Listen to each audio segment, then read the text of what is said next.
Hey guys, welcome back. It's Chris from St. Hedwig. A little more messy and a little less under control. And no, I'm not referring to my quarantine hair. I'm actually referring to the fact that I am in my home. Yes, just like all of you are in your homes. This video is going to take place in this place away from the crowds. Kind of like the Last Supper was, right? On Good Thursday, which is today. That's what we're talking about. So let's go do it. So this is my dining room table. This is where a lot of really important things happen in my family. First, we eat. Second, we do a lot of work here. But more importantly to me, we play a lot of games here. So what I want to do is teach you a game for today. And it is a game where you are going to need normal deck of cards and some spoons. Or if your house is like mine, you can use forks because we can never find the spoons. Never. All right, so with those two things, you'll be ready to play the game. And here's how it goes. First, you place the spoon/forks in the center of the table. And then you take out the cards. These are important that they're shuffled, all right? So make sure they're good and shuffled. Shuffle them up a bunch of times. And then you decide how many people are going to play.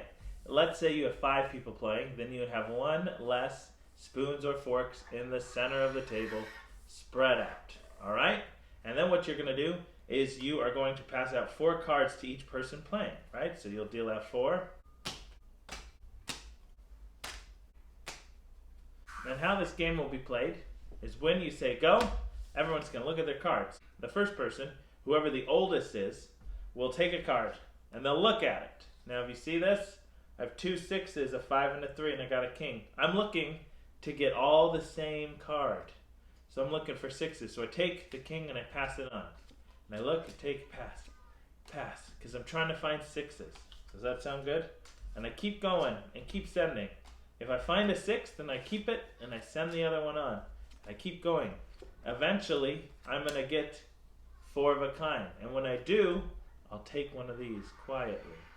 Or quickly, however you want to play it. Once the first person takes a spoon or a fork from the center, then everybody else can. And you just have to try and not be the last person to grab, and therefore the person without a spoon. If you're without a spoon, you're out. And then you shuffle up the cards, put 1 less in the center, and play again until we find out who the winner of spoons is. Does that sound good? Good. I'm glad. So my favorite thing to do is to play games at a table, but the number 1 use of a table is to have meals. And that's exactly what Jesus did on Good Thursday. He had a very famous meal called the Last Supper, right? And at that meal, as you know, there was bread. Also, there was wine. And, well, there's a pretty famous cup there too, right? We're talking about the Last Supper. It's the thing that we hear every Mass where Jesus took the bread and he turned it into his own body. And he took the wine and he turned it into his own blood. And he gave it to us and he said, do this again. Do this in memory of me. And so we do at Mass every week and every day, all the time. We keep doing it, right? This was a really important meal, an important night for Jesus and for us. He gave us things to do that we keep doing to this day. But today we're not going to focus so much on the meal, but we're going to focus on what he did right after the meal, all right? It said Jesus got up from the meal, and he stood up, knowing full well that all of the power that God has was within him in that moment. It says that in the story. Jesus stood up, and oh boy, you know this is going to be big, right? He's going to do something crazy, because it says he stood up knowing he had all the power of the universe. He washes everyone's feet. That's weird, right? Why did he wash everybody's feet? He says to them, you know me as teacher, you know me as a master, and those are true. And he says that it's as a teacher and a master that he does this, that he washes our feet. Jesus teaches us again and again to see the world in a different way, and this time he does it too. He says the way that we should lead people is by serving them. It's kind of a crazy thing. Even the apostles kind of freaked out about it. But he doesn't just say to do it. He then says, hey, you guys need to do the same thing that I am doing. As I have done for you, you should also do. Okay, so this is my daughter, Alaska. Say hi to everybody. Hi. At the Last Supper, when Jesus started washing the feet of all of his disciples, why do you think he did that? Oh, I don't know actually. It was kind of weird, right? Yeah, but I don't think it's weird that much. Oh, you don't think it's weird? I don't think it's weird because I know that Jesus knows what he's doing with. Jesus knows what he's doing, she says. Who do you think is the most important person that you know? I say Dr. Martin Luther King Jr. because he did an amazing thing to help. So, would you think it was weird if Martin Luther King came and wanted to wash your feet? No. Why not? Well, because I know that important people know what they're doing.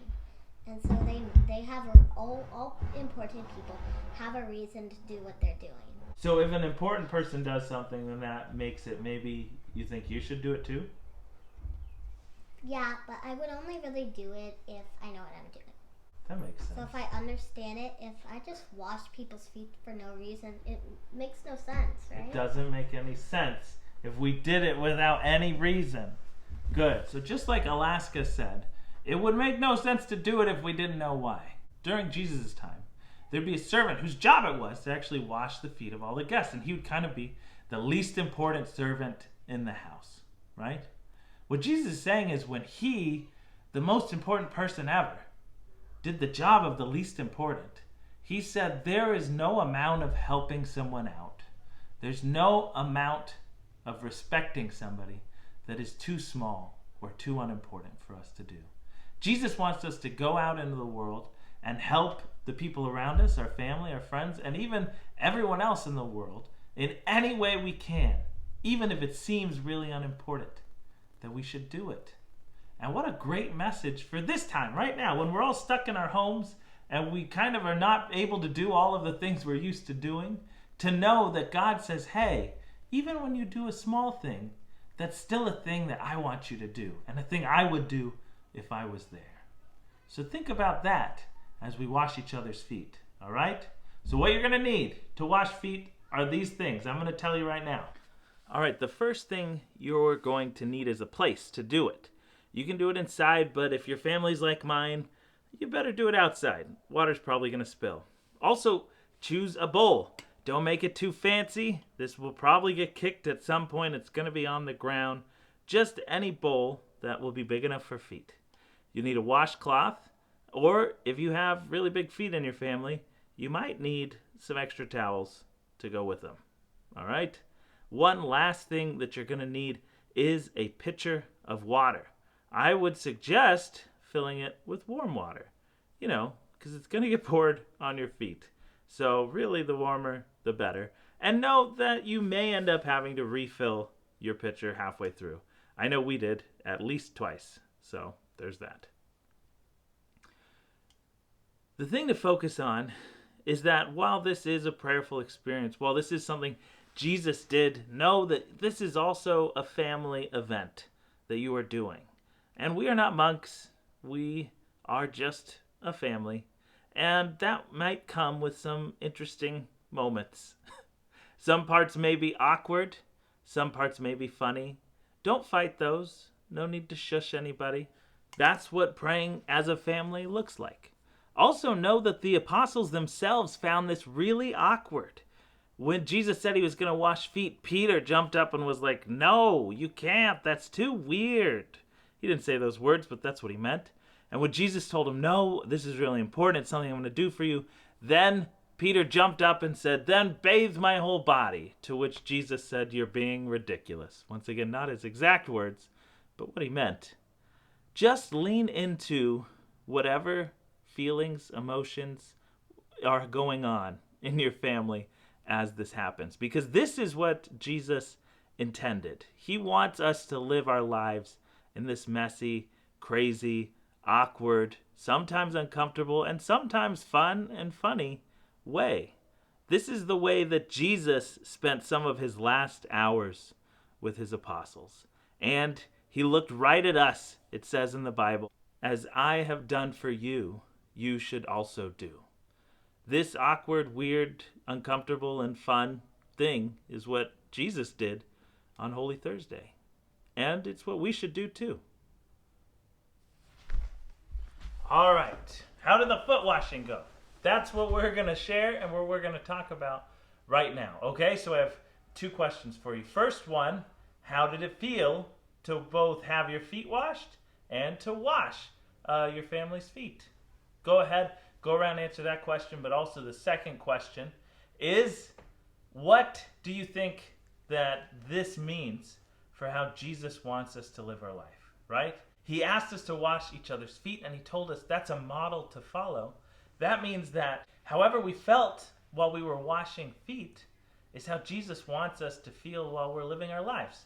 So first, answer that question. What was it like to wash each other's feet? And then second, what does that mean for the way Jesus wants us to live our lives? All right? Go ahead and answer those questions now.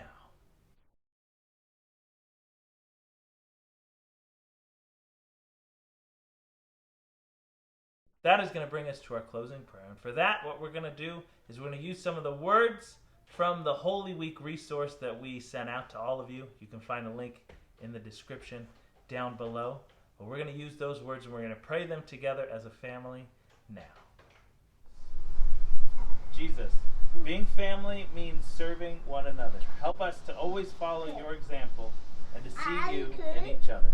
Amen. Amen. And Father, Son, Holy Spirit. Amen. Perfect. All right, guys. Well, I hope that you keep my family in your prayers. Know that all of your families are in mine. Continue praying for the church during this crazy time as well as the whole world as we all go through this together separately. And I just ask that peace be with all of you. And I hope you have a great Holy Week. Bye now. One last thing. So I know for a lot of people, a big part of their worship is being able to give back on Sunday. And now that we don't get to go into the actual church every Sunday, it can be a lot harder to do that. So what I did is I put in the description a way to be able to continue your same Sunday giving. Just do it online. If you can, please do that. It's super easy. Check it out. It's the perfect way to keep making sure that this ministry and all the other ministries just continue to keep doing their thing and really to be here when we finally all get to come back to church. All right. Thanks, guys. Have a good one.